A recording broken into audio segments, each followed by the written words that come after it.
All right, so we're going to add on to the problem, the equation we kind of worked with last time. As you can see, we kind of complicated it up a little bit here.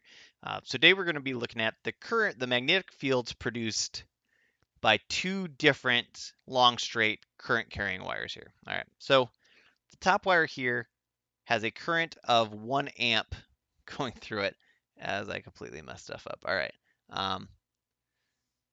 and the current's going to the right. The bottom wire, the current's also going to right, but in this case it's 2 amps. So keep in mind, magnetic field is a vector, so direction's really important. And let's even say that we're going to make the math easy.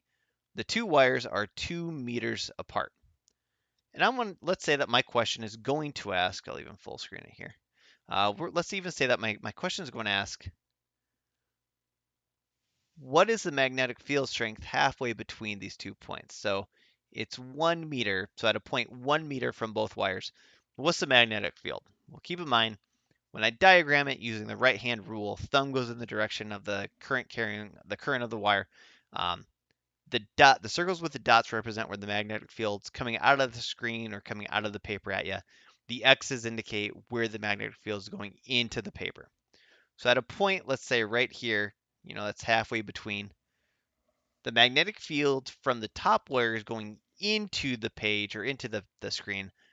The magnetic field from the bottom wire is coming out of the screen at that same point. Okay. Keep in mind these things are just work at a distance. That's just how we diagram it. Okay.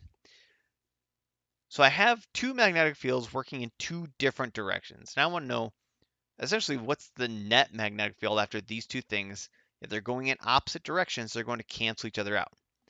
Now, if the current in one wire was going in the opposite direction, then the magnetic fields would be going in the same direction.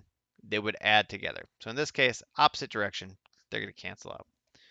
So first off, let's even call this current 1, and let's call this current 2. And I'm looking at this point right there. All right, so let's start off by finding the magnetic field at that point from current 1. All right, so we got the permeability of free space, 4 pi times 10 to the negative 7th Tesla meters per amps times the current. In this case, that's 1 amp over 2 pi times the distance or the radial distance from the wire. Now we said halfway between the two wires, that's 1 meter, so 1 meter. All right, pi cancels pi, meters, meters, amps, amps.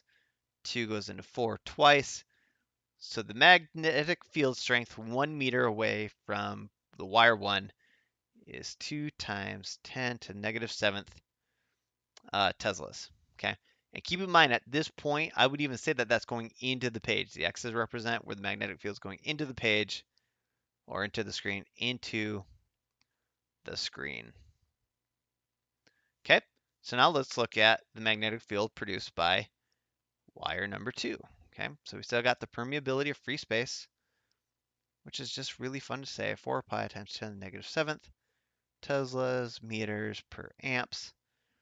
This time, though, my current, though, is 2 amps times 2 amps over 2 pi. Still halfway between these two wires is still 1 meter, 1 meter. All right, amps cancels amps, meters cancels meters, left with Teslas. Pi cancels pi. This time, 2 and 2, let's just cancel that out so I don't have to dig out the calculator. So in this case, I've got 4 times 10 to the negative 7th Teslas. All right. And in this case, the dots represented, that's where it's coming out of the page or out of the screen. So out of the screen. All right, two different directions. So let's actually figure out, this is going to be really easy. Okay, to figure out my net magnetic field, I would even say, let's just even set the bigger one, the bigger number minus the small number since they are going in opposite direction. So I've got 4 times 10 to the negative 7th Teslas minus 2 times 10 to the negative 7th Teslas. You can plug that into the calculator if you want, but I would say in this case, just 4 minus 2. We are looking at 2 times 10 to the negative 7th Teslas, okay? That's just how the math's going to work out. really, though, the big direction is going to be this one was the bigger one. That means that this magnetic field is going to be coming, this net magnetic field is going to be coming out of the screen. That's kind of important because it lets me know the direction of the magnetic field as well. Let's finish it off with a parentheses there. All right. That's really all it is. We got two wires next to each other. Their magnetic fields are simply going to add together. It's just a matter of, are we going to keep one positive, one negative? I could have looked at this like coming out of the screen is positive, going into the screen, we could call that negative.